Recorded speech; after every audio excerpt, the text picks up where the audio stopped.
right, man. So you just got the car retuned. Everything's already all fixed up. So tell me how it's feeling for you today. Well, from where it was to where it is, it's a long way from where it was. I can tell you that. It pulls hard. Drivability's there. It sounds different.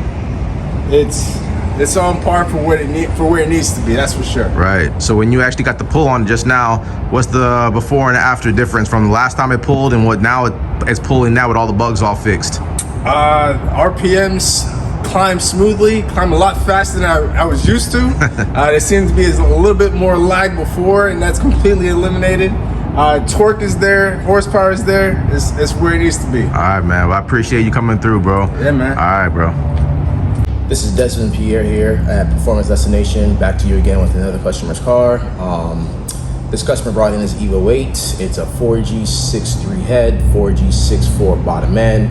It is a stock bottom end, pump gas, precision 62 millimeter turbo, GSC S1 cams, built head, and you know, we tuned them before, stock turbo and some other little modifications, and he wanted to upgrade to a bigger turbo kit, and he said he wanted to make a little more power to it. Even though it's on pump gas stock block, we give them a little bit more jam, a little bit more power in certain areas where we kind of like soften it up for most cars, and it actually did really well. Started off fighting some boost control issues where his wastegate was surging up and down, couldn't make a full hit, had to keep letting off a bunch of times throughout the session just so I can get this thing ironed out clean. And once we got things ironed out and this thing could make some boost and hold the boost, that's the key thing, is to make boost and hold it. So I don't want it to drop, I don't want it to fluctuate, don't want it to surge. It's for it to hold the boost. When I hold the boost, it'll help make my power band. And we finished them right at 476 and 423 foot-pounds of torque. Like I said, it's a little bit more power than what I usually do for pump gas, especially on stock block. But he asked for it, and I know this individual very well. He babies this car all the time, so he doesn't even beat on it, barely even pushes it. So I was able to bend the rules for him this time. But this thing actually did phenomenal today. It sings strong, it sounds good, in boost, out of boost. AFR is targeting perfect, not even a fluctuate. It just hits that AFR number where I want it, and it holds it the whole way through.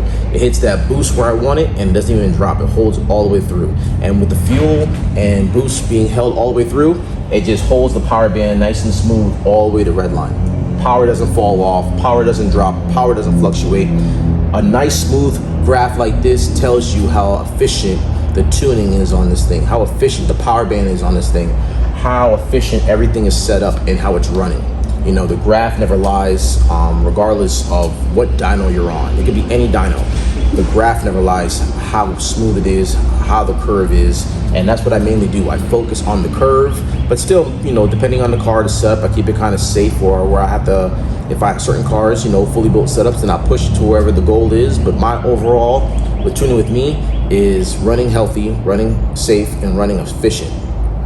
Efficiency is what feels good. You know, and this is exactly where I told him. I called him up, told him exactly what was going on, told him the issues I had, and told him where we left off. And he was excited. He was happy for it. This is where he wanted to be for the longest. He'd been battling some issues with this car, some voltage issues. We tried tuning this car a few months ago, and his voltage was all over the place. It'll start off at 14 and drop to 13.8, 13.7, 13.5, 13.2, 13.1, back to 13.8, 13.4, 14. When you have fluctuating voltage like that, it's going to skew up your tune.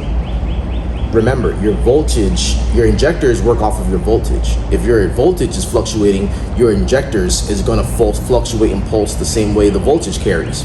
So as he has, everything's all fixed, voltage stays right at 13.914 consistently. No matter what I do, it stays right between that small little adjustment, 13.914. And now I'm in control of the fuel. Before, his fuel was sporadic. It would go lean, it would go rich, but that's how it is when the voltage fluctuates. But now that we have all that stuff fixed, boost fixed, wastegate fixed, this car is performing actually really well, phenomenal, I would say. And you know, and left him at this. He's gonna pick up the car and another car putting back in the streets for him to enjoy. If there's some issues that you're dealing with and you want to work with us, you want to tune with us, you want to remote tune with us, dyno or remote, don't matter. You know, we have the software, we have the knowledge, we have the equipment, and we have the experience to get it done for you. You can reach me at 941-268-7493, or you can catch me on all platforms of social media at Performance Destination. Thank you for watching. See you next time.